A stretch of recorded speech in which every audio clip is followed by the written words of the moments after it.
Bueno, les quiero contar, como ustedes ya saben o como han visto en las publicaciones que hice en mi perfil profesional, yo me llamo Hernán Costa, soy médico patólogo. Muchos quizás me conocen de la facultad o de la medicina o del ambiente, de los médicos acá de la ciudad de Santa Fe. Yo soy médico especialista en anatomía patológica, enseño anatomía patológica en la facultad y trabajo en el laboratorio Bertoli de acá de la ciudad de Santa Fe haciendo inmunistoquímica y también analizando y viendo los estudios moleculares que vamos recibiendo de los distintos pacientes con cáncer. Me interesa muchísimo, me gusta muchísimo realmente lo que es la biología molecular. Me encanta la biología molecular del cáncer, me parece que es un tema apasionante, me parece que es un tema sumamente complejo, un tema sumamente difícil, en los cuales estamos en este momento, estamos en una encrucijada, estamos en un avance, en un nivel de avance tecnológico y en un nivel de avance de conocimiento respecto de lo que es la biología molecular del cáncer que verdaderamente nos está avasallando, inclusive porque la cantidad de conocimiento y de cosas que tenemos para saber respecto del cáncer verdaderamente es un montón. Esa es la idea con la cual yo creé esta cuenta profesional y esa es la idea con la cual quiero encarar mis clases y estas charlas y estos encuentros gratuitos que voy a tener con ustedes para hablar de biología molecular del cáncer. De inicio, y por ser este el primer vivo de todos, hoy no vamos a hablar de ninguna patología específica, sino que lo que vamos a hacer es hablar en general de la oncología molecular como rama del conocimiento. ¿Y qué importancia tiene? ¿Por qué es importante la oncología molecular? ¿Para qué sirve la oncología molecular? ¿Y por qué estamos en una etapa del conocimiento en la cual es necesario para los profesionales, para oncólogos, para patólogos y para lo que son las carreras de grado, para lo que es el estudio, empezar a formar a nuestros alumnos en biología molecular en general, pero en este punto biología molecular del cáncer, que es algo fundamental? Así que bueno, hecha esta introducción, voy a contarles un poquito, más o menos, como les dije, de qué se trata la oncología molecular, pero como todo, siempre tenemos que arrancar haciendo un poquito de historia. Un poquito de historia. Porque no estamos en el lugar en el que estamos por casualidad. O sea, el conocimiento que tenemos respecto de la biología molecular no está ahí por casualidad, sino que fue el producto de la evolución del conocimiento de muchísimo tiempo. El estudio de la biología molecular empezó hace mucho. No voy a empezar hablando de las semillas de Mendel, porque si no, este vivo no termina nunca más. Pero sí llama la atención el hecho que no hace tantos años, de hecho hace menos de 100 años que se descubrió la estructura del ADN. En la década del 60 se descubrió el código genético, en la década del 80 la secuenciación y la PCR, que fueron como cosas fundamentales para lo que es el estudio de la biología molecular, pero en los últimos 20 años realmente han ocurrido cosas que son fundamentales y que son sumamente importantes. Y ahí me quiero detener. En los últimos 20 años, fíjense que hace poquito, en el año 2000, arrancó esta revolución. Y esta revolución arrancó desde el momento en el que se decodificó el genoma humano y se concluyó el proyecto Genoma Humano. El proyecto Genoma Humano fue un proyecto terrible, quizá uno de los hitos científicos e históricos más importantes de nuestra historia, en las cuales lo que hemos podido hacer es decodificar la secuencia genética fundamentalmente de los genes que codifican para proteínas y del resto del genoma. Esos genes que codifican para proteínas llegan hasta el 2% del genoma, con lo cual el 98% restante actúa como un genoma regulador. En la medida que hemos ido entendiendo el funcionamiento de nuestro genoma y lo hemos decodificado y hemos como decía la revista Nature cuando publicó este anuncio acerca de cracking the code, o sea, de romper el código genético, empezaron a pasar cuestiones que tenían que ver con el entendimiento, del entendimiento de cómo veíamos la biología humana, de cómo entendíamos la biología humana. Con lo cual, a punto de partida del proyecto Genoma Humano, se produjo un cambio absoluto en el dogma de la biología molecular. El dogma de la biología molecular, para los que me están escuchando de manera muy sencilla, es este dogma que decía que el ADN se transcribe en ARN mensajero y el ARN mensajero se traduce en proteínas, que es total y absolutamente real. Pero hasta hace un tiempo, hasta hace unos años, se pensaba que esto era una cosa unilineal. O sea que un gen codifica un ARN mensajero y eso codifica una proteína. En la medida que fuimos entendiendo cómo funciona el genoma, nos dimos cuenta que eso no es así para nada, sino que el genoma tiene múltiples niveles de autorregulación. Esto que yo les decía de este 98% del genoma que no codifica para proteínas, regula la parte que sí codifica para proteínas. Hay regulaciones epigenéticas, regulaciones de la transcripción, genes que regulan a otros genes, con lo cual el ADN en sí mismo se autorregula en su forma de expresión. A su vez, también sabemos que un gen no codifica un solo ARN mensajero, sino que de un solo gen se pueden desprender varios ARN mensajeros. Y a su vez, de cada uno de esos ARN mensajeros, se pueden producir un montón de modificaciones post-traduccionales que hace que se generen una enorme cantidad de proteínas. Esto es también lo que explica, esto que yo le estoy explicando, cómo se va diversificando de un gen a varios ARN y varios ARN a varias proteínas, es lo que también permite explicar por qué tenemos 20.000 genes, pero tenemos aproximadamente 1 millón de proteínas diferentes en el cuerpo. Ese millón de proteínas vienen de la forma en la que se regulan esos 20.000 genes. Ese cambio paradigmático en la biología molecular y ese cambio en el entendimiento de cómo es la biología también nos permitió entender y acceder al conocimiento en su forma más funcional del genoma, que es lo que llamamos actualmente las ciencias ómicas. Yo creo que muchos de ustedes han estudiado el término o han escuchado el término genoma o genómica, transcriptoma o transcriptómica, que prácticamente representan lo mismo, pero tienen como sus sutiles diferencias. Este surgimiento de las ciencias ómicas permite el entendimiento fisiológico a nivel genético. Las ciencias ómicas lo que hace es estudiar el ADN no solamente como una estructura, sino con todo su complejo regulador y fisiológico. En términos muy simples, la genómica, las ciencias ómicas, estudian el funcionamiento del genoma a nivel global, no a nivel de un solo gen, sino de todos los genes juntos funcionando adentro del ambiente celular. Podemos estudiar cómo funcionan todos los genes, podemos estudiar cómo funciona todo el ARN, lo que se llama transcriptómica. Hago esta salvedad porque después vamos a hablar un poquitito de eso también. Puedo explicar y saber cómo funciona todo el proteoma, que vendría a ser todo el complejo de proteínas que uno tiene en el organismo.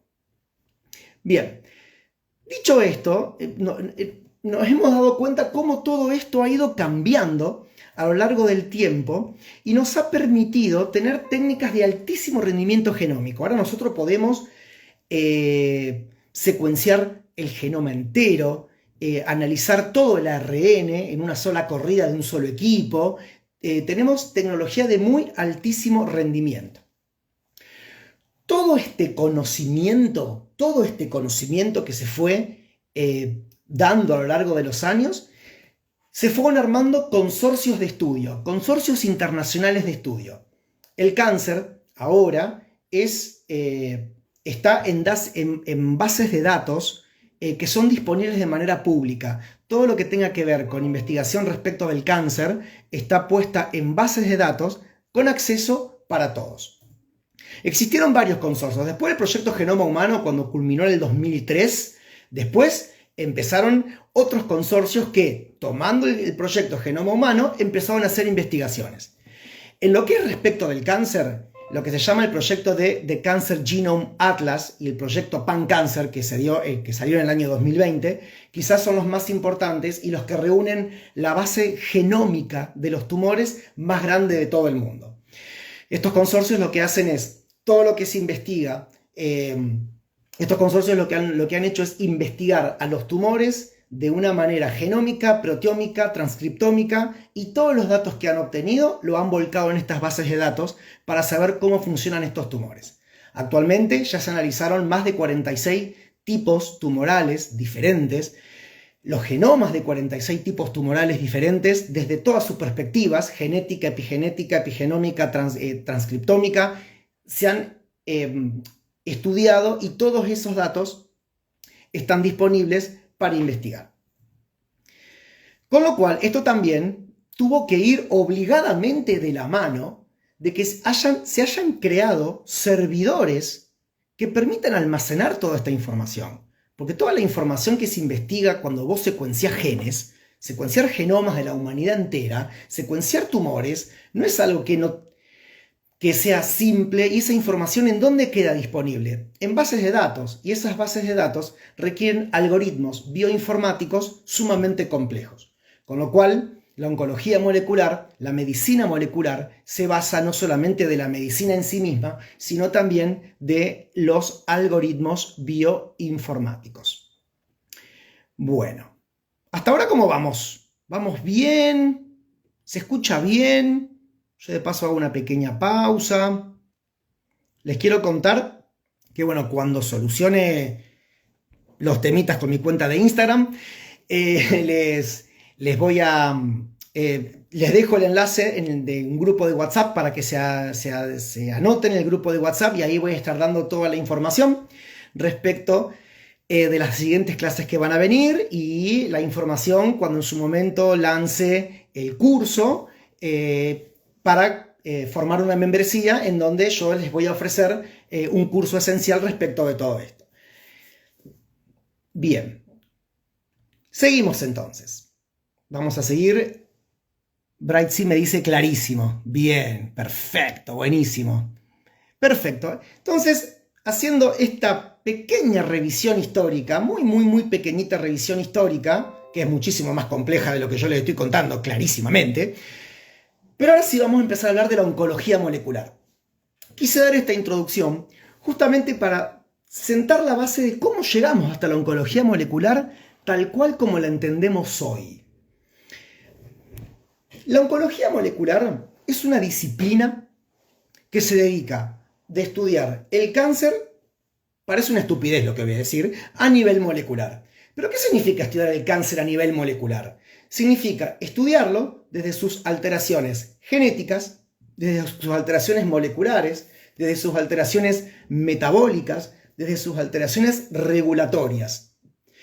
Todos los tipos de cambios o alteraciones biológicas que puede sufrir una célula tumoral o un grupo de células tumorales entra dentro del estudio de la oncología molecular.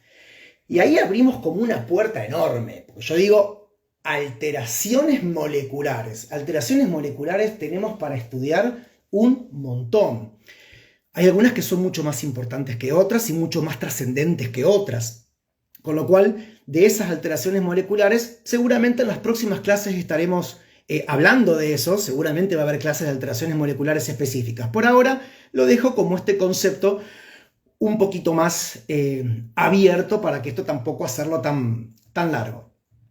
El punto es que esas alteraciones moleculares nos permiten entender cómo funciona el tumor. Volvemos a este concepto de genómica, proteómica, acerca de entender cómo funciona una lesión. Y esto es muy importante porque entender cómo funciona un tumor no solamente es fundamental para tener una comprensión abarcativa desde lo académico, sino que es importante porque si yo puedo entender qué alteración molecular hace funcionar a un tumor, significa de que yo también puedo interpelar esa función a través de un fármaco o a través de algún tipo de terapia puntual o particular. Con lo cual, entender oncología molecular también es estudiar las alteraciones moleculares para poder tratarlas de manera dirigida. Un tumor es portador de una alteración, existe un fármaco de diseño para poder tratar y para poder anular esa alteración. Básicamente, el estudio de la oncología molecular es uno de los pilares que sostiene a lo que se llama la medicina personalizada. Y esto es sumamente interesante porque yo les dije, bueno, estudio las alteraciones moleculares, y lo dije en plural, alteraciones moleculares. Entonces, ¿qué significa? ¿Que las células tumorales y los tumores tienen una alteración molecular? ¿2, 3, 4, 5? En realidad, se sabe perfectamente de que tumores, por ejemplo, como el adenocarcinoma de pulmón o el melanoma, en donde el principal carcinógeno es el ambiente, son tumores que son portadores de hasta 3.000 mutaciones por megabase de ADN. Es un montón. Es un montón. Los tumores que tienen inestabilidad microsatelital también tienen una enorme cantidad de mutaciones. Ya después en otra clase vamos a hablar de inestabilidad microsatelital. Tienen una enorme cantidad de mutaciones. Pero yo les acabo de decir que yo puedo interpelar esas alteraciones moleculares con un fármaco. O sea, si el tumor tiene 2.000 alteraciones, ¿qué voy a usar? ¿2.000 fármacos? No, eso no existe. Es impráctico y no existe. Pero sí podemos categorizar las mutaciones. Y parte de la oncología molecular es poder estudiar cuáles mutaciones son las importantes y cuáles son las que le dan vida al tumor. Cuáles son las alteraciones moleculares que hacen a la existencia del tumor. Esas mutaciones se llaman mutaciones drivers o mutaciones conductoras, que a veces es un término que escuchamos en todos lados, esto de mutación driver, pero a veces no tenemos como una clara definición de qué significa. Una mutación driver, entonces, es una mutación conductora, es la que le da al tumor el fenotipo tumoral, o sea que el tumor es gracias a esa alteración molecular. Entonces, ahí sí, puede ser que yo tenga un tumor con 2.000 alteraciones moleculares diferentes, pero de las cuales de esas 2.000, 4, 3 o 4 son drivers. Y esas inclusive las puedo manipular, y hasta inclusive la caída de una driver puede favorecer la caída de las otras. Entonces, parte de la oncología molecular es estudiar el funcionamiento del tumor y dentro de las alteraciones moleculares es entender cuáles son las alteraciones conductoras y cuáles son las que yo puedo inhibir y alterar farmacológicamente. ¿Y cómo lo hago esto? Bueno, esto requiere muchísimo estudio. ¿Cómo lo hago? Bueno, contamos con diferentes técnicas de biología molecular para poder hacer una cosa como esa. Contamos con diferentes herramientas. Por ejemplo, podemos contar con técnicas de PCR, con técnicas de hibridación in situ, con secuenciación genómica completa, como lo que es el NGS, con técnicas de inmunohistoquímica, que son las que tenemos los patólogos más cerca para poder hacer diagnósticos, citometría de flujo para muchas enfermedades hematológicas. Tenemos distintas formas. También en su momento vamos a tener una clase y el curso también va a tener un módulo respecto de técnicas de biología molecular, no solamente para saber estrictamente la parte técnica de la técnica de biología molecular, sino qué implicancia tiene en el diagnóstico del cáncer. Pero tenemos un montón de técnicas de biología molecular, con lo cual acá quiero introducir otra cosa que es fundamental. Si yo tengo que mandar una muestra a que le hagan una PCR, a que le hagan un FISH, a que le hagan una secuenciación de genes, a que le hagan una citometría de flujo, significa de que esa muestra tiene que ser vista, procesada y evaluada por biólogos, por bioquímicos, por biotecnólogos.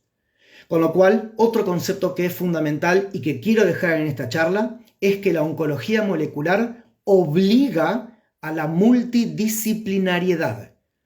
Muchas disciplinas juntas deben investigar actualmente al paciente con cáncer. Acá no es solamente el oncólogo y que se arregle solito, y que el patólogo se arregle solito con su biopsia. sino que en realidad estudiar de manera global a los tumores abarca el conocimiento de muchísimas ramas de la medicina. Actualmente se forman equipos de trabajo que se llaman los Molecular Tumor Boards, o sea, equipos de investigación y de resolución de casos de patología molecular y de patología tumoral. En esos equipos de trabajo tiene que haber un patólogo, un oncólogo, un biólogo, un genetista, bioquímicos, biotecnólogos, que son los que desarrollan las técnicas. Es importante el trabajo en equipo y multidisciplinario. Desde la parte médica, por supuesto, el oncólogo es el responsable, el principal responsable del paciente, pero el patólogo es la anatomía patológica, es la rama de la medicina que ha tomado todos esos conocimientos de otras ciencias para volcarlos a sus informes anatomopatológicos. Nosotros cuando hacemos informes de anatomía patológica, hacemos informes hablando de genes, hablando de inmunohistoquímica, hablando de distintas alteraciones moleculares que los patólogos las volcamos en nuestros informes. Entonces los patólogos también quedamos en el medio entre la biología, la genética, la bioinformática, quedamos en el medio entre eso, el oncólogo y el paciente. Nosotros tenemos que tener como patólogos una gran comprensión de la biología molecular del cáncer para poder hacer informes acertados, informes claros, para poder entregárselos al oncólogo y para que el oncólogo también le sepa explicar esos informes a sus respectivos pacientes. El trabajo es entre todos, es multidisciplinario y cada una de las piezas es sumamente importante. ¿Cómo vamos hasta ahora? ¿Vamos bien? ¿Se escucha? A ver. A ver. Bien, bueno, perfecto. Un segundo. Todo bien, dice Zoe, perfecto. Todo maravilloso, dice Brightsy. 1000 la mañana, todo bien, de 10, bien, me encanta. Perfecto, entonces. Entonces, ahora vamos a seguir con otra cosa que es muy importante. Primero déjenme un segundito. Un segundito. Yo sigo todavía, sigo agregando perfiles que me agregaron, que se pasaron de una cuenta a la otra, así que bueno, les voy a dar ingreso por si quieren sumarse a lo que resta del vivo. Mi idea, les juro que no era que esto sea tan largo y que sea tan desprolijo, pero bueno, cosas que pasan. Entonces, yo les comentaba entonces de que es un trabajo multidisciplinario. Pero hay otra cosa que también les quiero contar y otro tema que quiero abarcar. Una de las cosas que quiero abarcar es que, así como yo puedo estudiar a los tumores desde un perfil genético, también yo les había contado que la oncología molecular también nos permite estudiar a los tumores desde un nivel funcional. O sea, de entender cómo funcionan. Un funcionamiento global de los tumores. Y es como un concepto interesante, ¿no? Poder hacer estudios que nos permitan evaluar una función. Son estudios dinámicos. ¿Y cómo hago yo para evaluar una función? Por ejemplo, imaginémonos. Fácil. Yo tengo un tumor, tengo un paciente con una lesión tumoral. Esa lesión tumoral tiene genes perdidos, genes ganados, genes mutados, cromosomas rotos, cromosomas duplicados, puede tener un montón de alteraciones genéticas. Bueno, listo, perfecto. Ahora, ese tumor, con todas esas alteraciones, ¿cómo funciona? ¿Funciona bien? ¿Funciona mal? ¿Puedo evaluar eso? ¿Se puede investigar eso?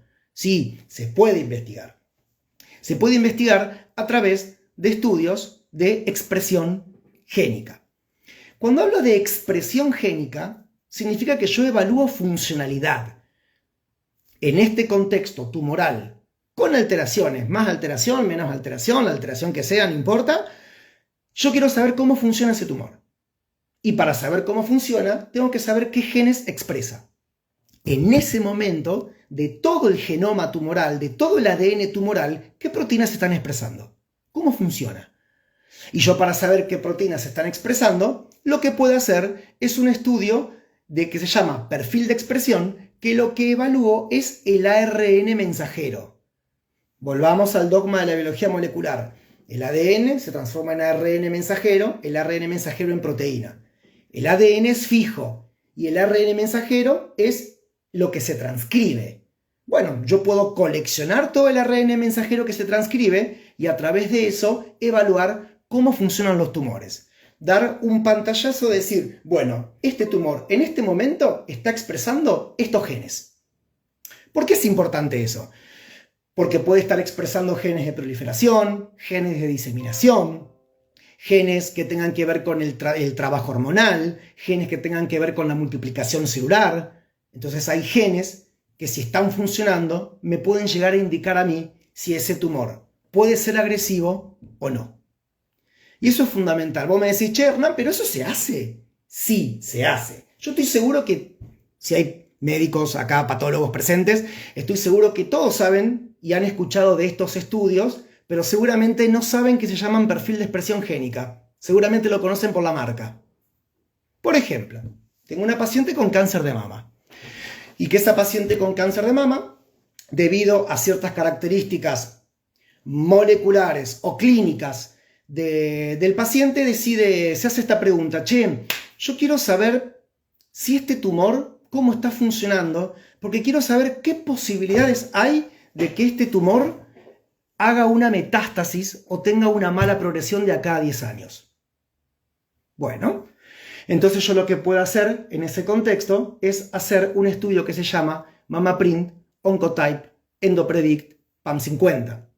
Son todas plataformas genómicas de perfil de expresión génica que a mí me permiten tener una comprensión global de cómo funciona el tumor y que son estudios que se utilizan para evaluar la posibilidad pronóstica de metástasis o de progresión tumoral de acá a cierta cantidad de años. En cierto contexto, en ciertos pacientes con cáncer de mama, el oncólogo puede solicitar un estudio de este tipo. El más común o el más conocido de todos es el estudio que se llama Oncotype. Otro que se está trabajando mucho acá en Argentina es el estudio PAM50. Cada uno de estos estudios moleculares va a tener su técnica de cómo hacer. O sea, uno puede analizar por nanostring en PAM50, uno puede hacer una qPCR retrotranscripción para el Oncotype. Cada uno va a tener su técnica distinta de laboratorio de cómo se hace. Pero el mensaje es que estas técnicas sirven para eso. Y otra cosa que es muy importante y sobre todo muy interesante, que si yo puedo hacer perfiles de expresión molecular, hay algo que pasó de manera sorprendente, que empezó con cáncer de mama y después se fue yendo para las otras patologías tumorales. Hay algo que es fundamental. Si yo, por ejemplo, sé que puedo evaluar cómo funciona un tumor, yo agarro por ejemplo, volvemos al ejemplo, agarro un montón de pacientes con cáncer de mama. A todas esas pacientes le hago un perfil de expresión génica y me doy cuenta que todas estas pacientes tienen cáncer de mama, pero todas tienen un perfil molecular diferente.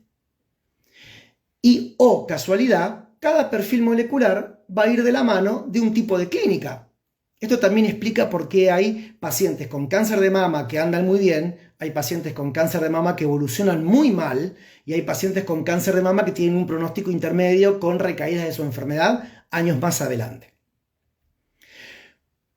Los perfiles de expresión génica lo que nos han permitido es estratificar y clasificar a la patología debido a su perfil de expresión. Esto habla de la heterogeneidad de la enfermedad. Específicamente en cáncer de mama, lo que hoy está por conocimiento de oncólogos, patólogos y de muchos profesionales es la clasificación molecular del cáncer de mama. Esta clasificación molecular que no tiene que ver con cómo es la histología del tumor y no tiene que ver tanto con cómo es la clínica del tumor, sino que tiene que ver con su perfil de expresión. Y por ese perfil de expresión yo me espero cierta conducta clínica. Para eso sirven las clasificaciones moleculares. Por supuesto que si ustedes lo quieren, si ustedes lo solicitan, si lo piden, clases más adelante podemos hablar de clasificaciones moleculares, empezando por la de mama, que es la primera y la que ha revolucionado un poco también el entendimiento de la oncología molecular.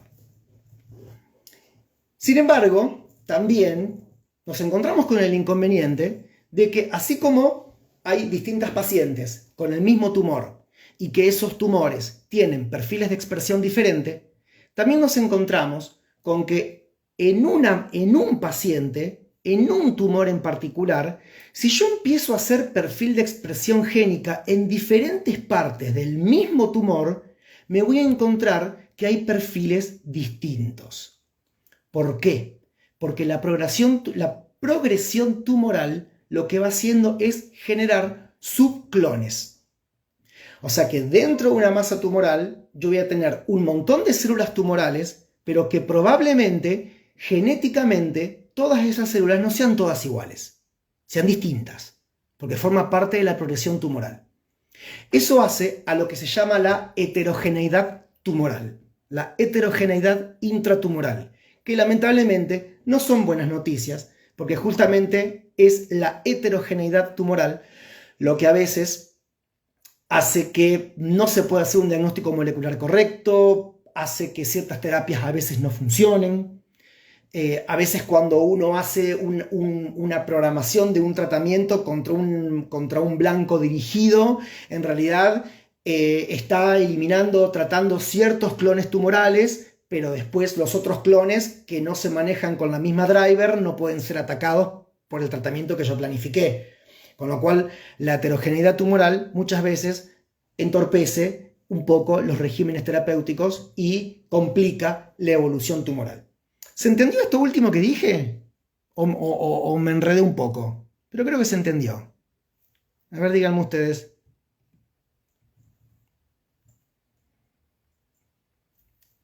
A ver, a ver, a ver, a ver. ¿O están todos desmayados? ¿O están todos dormidos? Sí, muy claro. Gracias, Majo Echeverry. Bien, perfecto. Listo. Con que a uno le quede claro, a mí ya me pone sumamente feliz. Todo el mundo y ahí PET CT scan y neuroendocrinos también, por ejemplo. Claro, por ejemplo. Está bien. Perfecto, dice Paola. Chifle. Mirá, cómo bien. Se entendió todo. Perfecto. Buenísimo. Me encanta. Y ya como para ir cerrando, y dando este pantallazo de la oncología molecular, vamos a ir resumiendo entonces, recapitulando.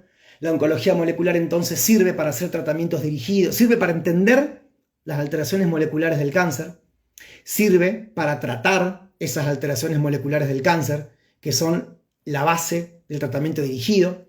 La oncología molecular permite estratificar a los tumores, permite hacer clasificaciones moleculares de tumores, permite evaluar la heterogeneidad tumoral, cosas que son fundamentales. Sin embargo, la oncología molecular sigue teniendo muchos desafíos. Uno de los desafíos que tiene, justamente, uno ya lo acabo de mencionar, que es la heterogeneidad tumoral, que entorpece a veces los regímenes terapéuticos. Pero después tiene otros desafíos, como por ejemplo el acceso y los costos. No hablo por otra parte del mundo, yo estoy dando este vivo desde Argentina y tal vez en Argentina todavía, en parte, el acceso a las terapias moleculares y el acceso a los estudios de biología molecular a veces todavía sigue siendo un problema. La accesibilidad. La accesibilidad por dos motivos, o por el costo o porque justamente todavía en este país no tenemos tantos centros que hagan este tipo de estudios. En líneas generales, para lo que más se necesita, acá en el país están. Pero quizá para otros estudios hay muchas cosas que se tienen que mandar a hacer en otro lugar. Y eso verdaderamente todavía sigue constituyendo una gran limitación para la implementación de la biología molecular y de la oncología molecular en todos nuestros pacientes. Bien. Así que bueno, como para ir terminando, entonces, ¿cuáles son las perspectivas futuras? ¿A dónde va este camino de la oncología molecular? ¿Hacia dónde se dirige el camino de la oncología molecular? Bueno, primero, a poder categorizar cada vez más las alteraciones moleculares de los pacientes con tumores para poder tener el acceso a una medicina personalizada, que es uno de los pilares fundamentales. Entendemos por medicina de precisión o medicina personalizada a un enfoque que se basa en la biología molecular y genética de cada persona y que en función de eso se puede personalizar la atención médica.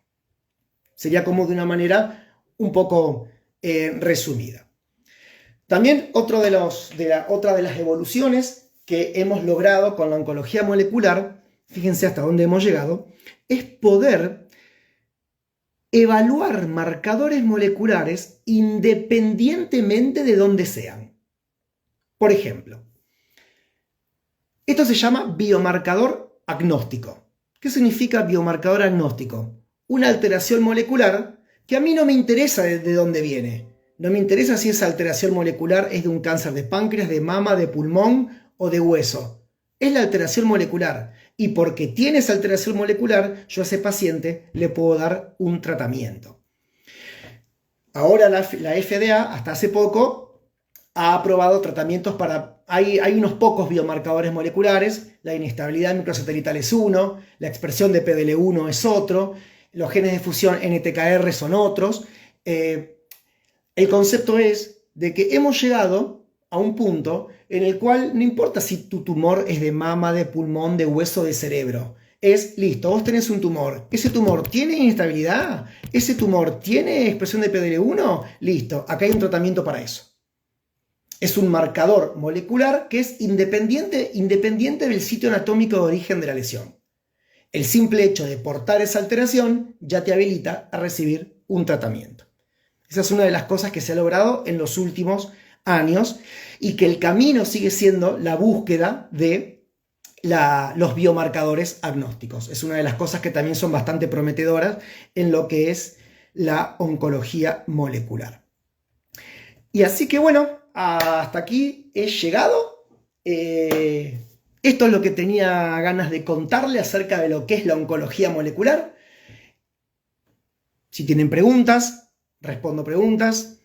No tengo ningún inconveniente. Sí les voy a recordar que en mi perfil profesional, en la bio, está el grupo de WhatsApp para que se anoten. Yo voy a ir anunciando los próximos vivos y las próximas clases, tanto en el Instagram como en el grupo de WhatsApp. Y por supuesto también poder resolver el problemita técnico con la cuenta para que la próxima transmisión sea desde la otra cuenta y que no sea desde mi cuenta personal. Pero bueno, les agradezco a todos por haber venido. Veo que por ser el primer vivo hubo mucha gente y que se han quedado porque no ha cambiado el número de gente. La verdad que estoy muy agradecido porque se hayan quedado, porque esto les haya gustado, les haya entretenido. Y bueno, respondo preguntas, si alguien quiere saber algo más. Yo soy un genio, profe. Ay, gracias. Muchas gracias, doctor. Paola Saco, genio. Muchas gracias. Otra cosa, antes que me olvide. Yo tengo planificado toda una serie de clases de vivos y después, como yo les dije, voy a estar ofreciendo un curso a través de mi membresía de acá a un par de semanas. En el mientras tanto, si bien yo tengo planificado algunas clases y todo que me gustaría dar, por supuesto que también depende mucho de lo que a ustedes les interese. Así que yo después voy a ver si activo la cajita de preguntas para preguntarles a ver sobre qué les interesaría a ustedes hablar. La única consigna que les voy a dejar es que sea algo general. O sea, che, quiero saber cómo es la transfosforilación del receptor del EGFR. No, por ahí no. Sino cosas mucho más generales, tópicos generales de la biología molecular del cáncer o sobre algún tipo de tumor en particular que a ustedes les interese. Si ustedes quieren, yo después voy a ir viendo cómo va la votación, cómo van los temas que han elegido y de última podemos planificar charlas y clases respecto de eso. Edu Massad. Ay, gracias, Edu. Bueno, espero que el próximo...